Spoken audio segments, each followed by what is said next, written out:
Oi Jamie, it's Monday. You gotta do the round results video. I don't want to. I've been going so bad.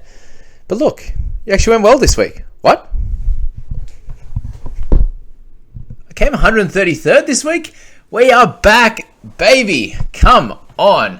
We did speak about this, that it would take 1 week to go really well and you'd be back in the hunt. I didn't expect to go this well at 133 overall this week. 1,065 our total score for round 4. Super excited with this one. There's really only a couple of guys that didn't go amazingly well, and they were a couple of our top guns. So really super excited with where we ended up. I did leave 308k in the bank, so I definitely didn't expect to go this well. But round 1, round 2 were very, very poor weeks. We didn't get any of our bench selections right. We didn't get captaincy right. And the last 2 weeks we have done really well there with a 65 for Payne Haas. And then a 70 this week as well. Obviously, having Cleary in there could have been a great captaincy option. I decided to go against it just because Nath wasn't doing so well over that first few weeks. He didn't look like himself. He wasn't running the ball as cleanly and as often. He wasn't switching both sides like he usually does. And in this game, he was back to that. Obviously, a cracking field goal in there as well. And I've gone through all of these players, obviously, in those previous videos. And I would hope that you would go back and get plenty of knowledge from there. Before you look to ask any questions in the comments, guys, please go and check those videos. They're invaluable in terms of their information that they provide you. So let's start up top. And Reece Robson was one of our poorer scorers of the week. I'd say he was our worst, especially for those that aren't, that aren't highly owned in my side. And Robson's one of those guys. And you look to his 46 and the tackle numbers weren't there. As I said, they very much ran to either side of the ruck. They went to the edges on both sides, and Robson kind of was avoided a lot of sideways running in that Titan side, and that caused his score to be down a little bit. So we'll take the good with the bad. He got 74 last week, 46 in this one, and his other counterpart there in the Cowboys was Tom Chester, and he had a cracker for me as well. So stick with that game. As I said there, I could have taken pop 10 extra on Robson's, and I would have taken 10 off from Chester, and I still would have taken those 2 scores from that game. So very excited with Chester. He's up 67k now, and looks like he should get over that 100k mark if he can get a 30 plus in this last game that he gets. But it looks like we may get a little bit of luck. A lot of what a lot of other players in this fantasy game do, they take that risk with these type of 3-week players or 2-week players, and then an injury happens or something happens there. So Murray Talangi is injured. Looks like it'll be 4 to 6 weeks with his knee injury. Shibasaki's out for a couple of weeks as well. Hiku does return, so he'll come straight in for Shibasaki. They'll need to play Brendan Elliott on that wing. And does Chester keep the wing spot when Drinkwater comes back? That is a big question mark that I have, and I would obviously love that. Not as good, obviously, on a wing, but it probably gets us another price rise and potentially another loop kind of guy in round 7 that will be. So very, very interesting how that's going to play out. But the rest of the team, I'm definitely a little bit worried about Murray. He's gone down another 30k after a an okay score. He had a shocker. So for him to have a shocker and to get 58, every time he gets 80 minutes, he's usually up in those 70 marks. So just plenty of negatives in this one, and wasn't his type of game. Now that he's down at 836, he's priced to where Payne Haas is now, who has gone up 30k and is priced sort of in that real low 60s now, around that 61, 60 there. And is that something that Murray can hit going forward? Yes. So I clearly don't see him as an option as a downgrade, because he's still averaging okay. Like, you've got him at a 58 now, and he's got a little bit more money to lose if he continues at a 58, but not much. Considering a 50 average is a tad over 700 there. Him priced at 836 now, you're not going to lose too much more on him. So that's our thoughts on Murray. In terms of the amazing scorers, guys like Hopgood and Haas, obviously with Payne there not being super highly owned, captaining him, getting that 70 is great. So that was a win over captaining Harry Grant. Wasn't a big win over Captain Cleary, for example, or obviously if you had Nico Hines, but we don't have that luxury. But still able to score a cracker at 1,065. Thankfully, I've got Eli Katoa and also Trent Lioro both scoring mid to high 50s there and making some good cash. So Lioro starting to really build now after his 29 last week. Eli Katoa continues to get line breaks, try assists and tries there.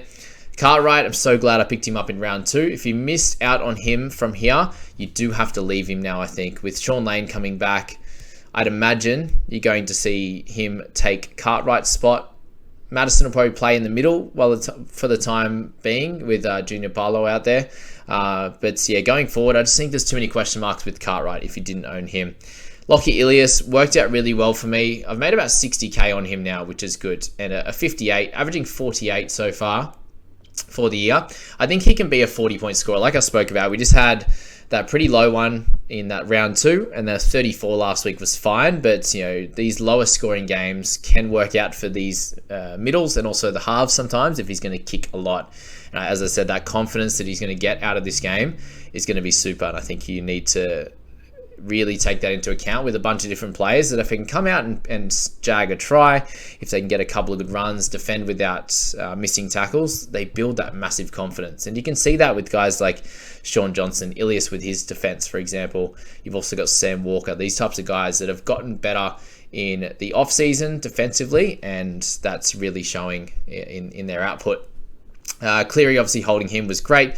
Lemuelu, a 48, so great trade-ins from Johnson and Lem there was great, and he makes about 30k and will continue to build on that with a lower break-even because he's still holding on to that 7 that he got in round 2. So that's good. Alamotti, yeah, not his best game, but that's fine. Everyone played him, is what it is. He will come out and get a 45 or 50 next week when he gets a try assist or a try in that one. Lockie Miller, for those that don't own him, he's still at 26.9%. Is a bit ridiculous, so averaging 52.5.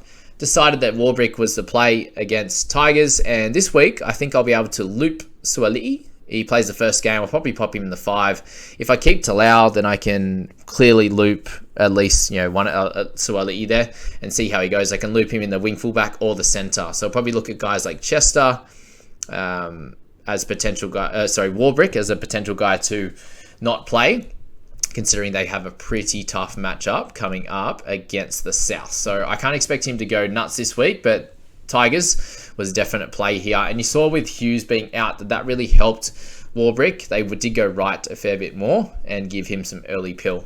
So shout out to Jonah Pezzett for that one there. So yeah, that's the outside backs there. Chester is making some cash. Warbrick with a big price rise there. So he's now up 100k from that starting price. Preston did his job, wasn't amazing, but that's fine. Forward 61, a big player in this one, 18% owned, not super highly owned in the top teams, so that was great news. I think he's going to be a big target for a lot of people this week at 383. Johnson was awesome, so he's up to 700k now, price close to that 50 mark, and he's averaging over 60. So I expect him to average probably 50 to 53 going forward, so not too much more money to make, but definitely a keeper level talent in that half position, which isn't going too amazingly well. Like you got Munster who's carrying a bit of he had an injury, averaging 50 over his 2 games. DCE's come back with a couple of big ones, so started super well, not great last week, awesome this week, and obviously Heinze and the like there. So maybe Johnson is a guy that you could build up in price and then move him on to a DCE, a Hines, something like that eventually, if he starts to maybe carry a niggle or something like that, which can definitely happen. There's injuries, there's suspensions, the things that happen there in this one. Really, our main issues at the moment, I'm not super convinced with Suali'i, but I still think he's going to be fine. Guys like Matt Dury made a little bit of cash. If he gets to start this week, we hold on to him and get some more rises out of him. If he doesn't start, then we could potentially move him on, which would be fine. Murdoch Masila is the guy I want to move on first, given he's almost 30k more expensive than Talau at 226. He's not hurting us too much, but we would like to have at least one more player in our team making plenty of cash, because a very, very good sign for us this week was that we went up so much, because really it was only a couple of guys like Murray. Robson went down a tiny bit, but those 2 guys and Cleary that went down, and Murdoch Masila stayed the same, Talau stayed the same, along with Suali'i, who didn't play. So yeah, overall team is looking good now. We're ranked 4293, so we're 24,000 before this. One great week gets you to 4293. If you can go great again in round 5 and outdo the pack again, then clearly top 500, top 1000 Biggest thing here, which we'll speak about when we go through the rankings, I'm about 255, 260 points behind first place. First place had an absolute shocker this week, and they still managed to hold first place. So that is great news for anyone behind that is chasing the pack, because he didn't go that great, and then all of the players under him got like mid thousands, for example, so had a cracker week in that one. So that is my team here. Going forward, I have 308k in the bank, so if Hosting's named or something, that we could use that one there. There's guys like Hands who could potentially be a sneaky cash cow there. If you have someone like Sonny Luke, that could be a nice little changeover to get the hooker cover in that one. But we'll speak about that a little bit more in terms of trades after team list, because we don't really know what's going to happen with Hosking at the moment. There's a few different guys we're not clear on at this stage. So that is that. Let's move to the People Squad, and there was some good news in this one. We did sneak the 1,000, so congrats to the People Squad. We'll go through the leagues and stuff in a second, but I believe we won our head-to-head, which is good. And yeah, that's really all we can hope for in this one, considering we had Tohu Harris with a 28 getting injured. Not exactly what we want. If we get a 56 from him, there's 1,028. If we get we captained Cleary, for example, we're at that 160 and 1,060 and have an absolute cracker of a week. But big improvements for us, down to 14,500. People Squad has never really been in this poor position, so what we need to do is really claw ourselves out of this one. Probably good news that for Sean O'Sullivan, not good news, but for Isaiah Katoa, he comes back and he should be able to, with Milford, I think, share the lead in this one. So some more kick meters and, really leading the Dolphins around. So that's good news that having Isaiah Katoa there. But Harley Smith-Shields, not a good one. He's going to be there as cover, I'd say, unless we decide to move him on this week. We've got Murdoch, Masila and Dury. With the amount of cheap guys in this emergency section, we really need to start making money from one of them, because that's a slight issue that we have. Harley Smith-Shields has done okay, but he's not clearly going to make us another 50 to 100k, I don't think. Hasn't been able to score that try that we've been waiting for. And if you've been starting him, you've been waiting for. Thankfully, we didn't have to play him this week, and he is just at cover. But yeah, how are we going to work out this emergencies at the moment is going to be interesting, whether we try to get another gun in our wing fullbacks, considering we have Tamari Martin, who has made a little bit of cash, but isn't going to be clearly a keeper. Warbrick and Miller, we're going to have to make some moves this week. Warbrick's an interesting one too. He should keep his spot this week, and George Jennings is coming back. Something to think about. Tohu Harris is going to have to be traded out. It looks like about a month injury, and we'll be able to use his cash very wisely, I'd imagine. If Hosking comes in, then we can use it for Tohu, would be great, and then we might be able to upgrade one of these cheaper guys to a good wing fullback, to a center. Like if we trade Harley Smith-Shields, you want a center or wing fullback or dual position, who would be able to cover really well. But overall, the team is still looking in a good position because we have a chunk of those mid-range guys that are making money. The only one that we've clearly missed out on is Bryce Cartwright, and that is going to hurt. Cartwright and Trindle, two guys there that have done cracking work to start the season. Missing out on them is going to hurt. But we have an opportunity now to build through a couple of these good mid-ranges that are making some cash. Awesome. We need to be able to get a good cash cow over this next couple of weeks. That would be great. And then we can make up some of the losses that we had from a couple of these guys. So you can see the difference between my team and this team. 1 week obviously makes a massive difference, but I've been looking to make sure to get all the cash cows available so that they can obviously score well, would be great, but make some cash and make my team fatten up a little bit in terms of their team value. And then I could use that cash that they've built to keep trading, keep upgrading from there and continue to do a good job. But yeah, People Squad, I think we just need to make a few changes this week, and Tohu is going to allow us to do that without messing up our side. We have to trade him out if he's out longer term.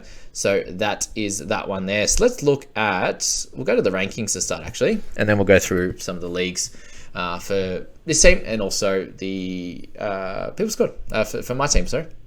Okay, let's look at Chris. So he had a shocker. He ended up with what? 906.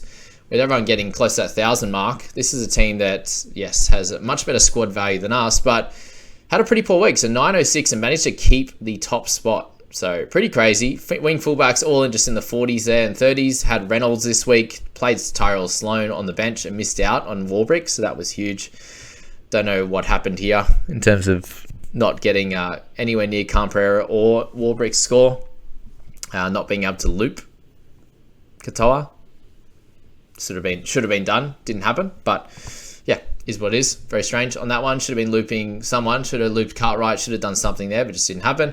Anywho, that's the top team and where they're at the moment. So a 906 just gives us plenty of leeway to try and catch up. So if you're looking at, even People Squad at 14,500, we're only 346 points behind, which is not much at this point of the season. This last year, for example, and the year before, there were like a 450 to 500 point gap. And a lot of those players that were right at the top were really, really good season players. As you can see here, just not being able to use the loop, for example, just really hurt this player and this team there. So that's that. Okay, team value. Let's have a look at that while we're here. 11.16 is our People Squad, which shouldn't be anywhere near as high as some of these teams. You see Terry there at 11.9. And let's just have a look into Terry's score. And my T Bronx, I imagine my team Bronx there. Averaging 901 points over the first bunch of weeks and is not very far behind. Top spot, 23 points behind. So let's look at the squad that we have available here. Kolomatangi is a very cheeky one, so great selection. But 3-gun mids, Carrigan, Haas, Murray, Harry Grant there at captain. So even here, 940 score wasn't great. And you see that Terry was obviously scoring super well and was right at the top before this week. Starting with guys like Hammer, you got Hayes Perham in there with 43. Burton must have been, I'm assuming, brought in this week, which didn't work out too well, but terrific interchanges there.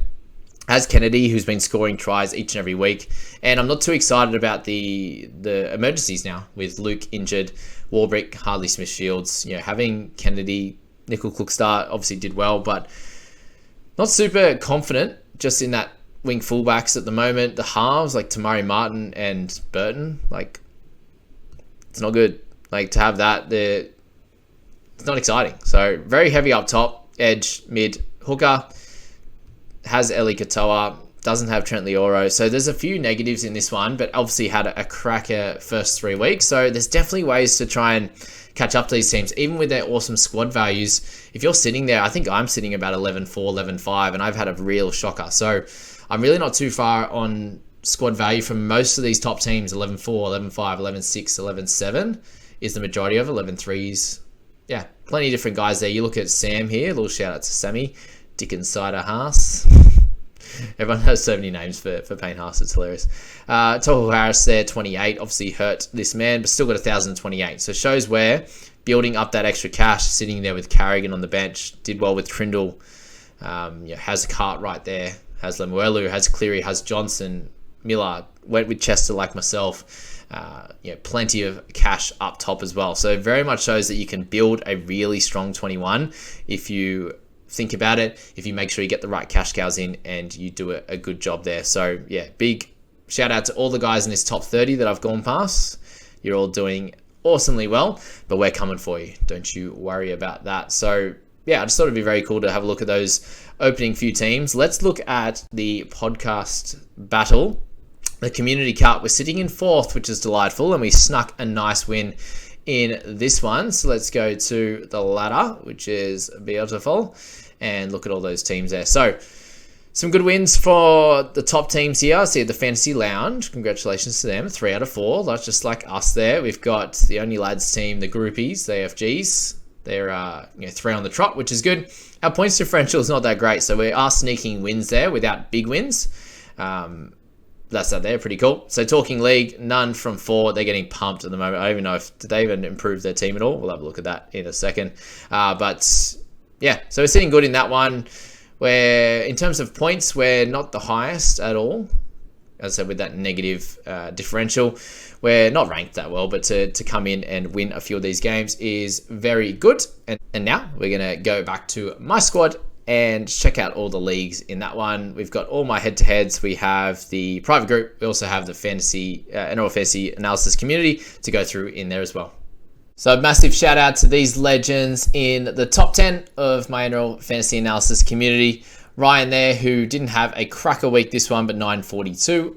1,023 for Maddie there, who is in the private group. We'll jump into that as well. But yeah, big moving week for the private crew. Obviously, my disciples in there going through a lot of my thoughts there. So we all kind of did really well, which is great. But yeah, a bunch of scores over 1,000 in the crew, and a few of these guys ranked really high overall. You see our first one, Ryan, is sitting in 4th overall, which is really cool and has a solid team.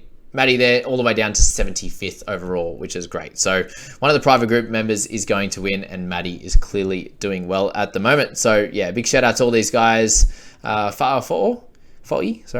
Hohepa, we got Robert, Archie, David, Shane, Jackson, and Jesse in the top 10. And if you can see yourself down here, I think it's Brenton Vicari. Well done.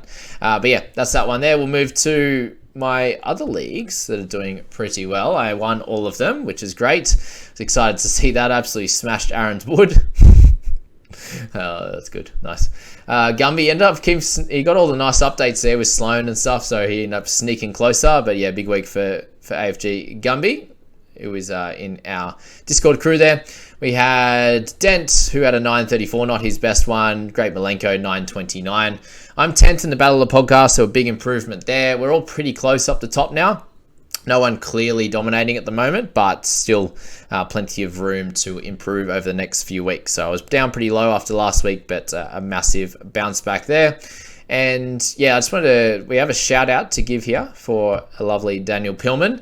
It's his 25th birthday apparently, and he's going to smash all the blokes in the Garov Champions League. So round 4, he had a great one as well. I don't get to play him for a bit, I believe, but I think he's down here in a good spot there. 1,013, beat Shane. This is a real strong one, guys. We've got Eddie, we got Will McAteer, who won last year. We've got Lockie, who had 958. He had a tough loss in that one. So we've got CK, who's more of a head-to-head player, guys, if you ever see him in that one. And yeah, a few other guys have done really well. We've got Butters, 928. He had a close loss to Denty there as well. So this is a cool league in here, and I'm sitting okay in that one, 9th out of 20, winning my last 2. Yeah, so 2 losses at the start, 2 wins from there is good. And you see a lot of these guys doing okay. You got 3,400 there, 33,460 for our previous winner, and yeah, a bunch of different guys. David's doing well, he's up there in overall. But yeah, all solid so far, and that's going to end this one here. Just before we get into our private league, we'll just quickly shout out a couple of those guys, and then you can run away. So big thanks to watching for this one. It was a massive round for us. I'm super excited with how we went. And yeah, we go. So we got Matty T up top, Ryan in 2nd place, who's not too far behind, about 43 points there, which is good. Brody's in 3rd. We got Josh VDK here, who's very active in our group chat. We've got Junior Mac, who had a cracker and got 1,045. All these guys almost beat me. You're very close, Josh. And Junior there. Sam in 6th, Ryan in 7th, Eorbi in 8th, Tony in 9th, and Liam in 10th. And shout out to the guys sneaking under there, all beating me. I'm sitting at 22 right now after my cracking week. But that's that one, guys. I wish you all the best of luck for this upcoming week, and we've got plenty of videos to get through.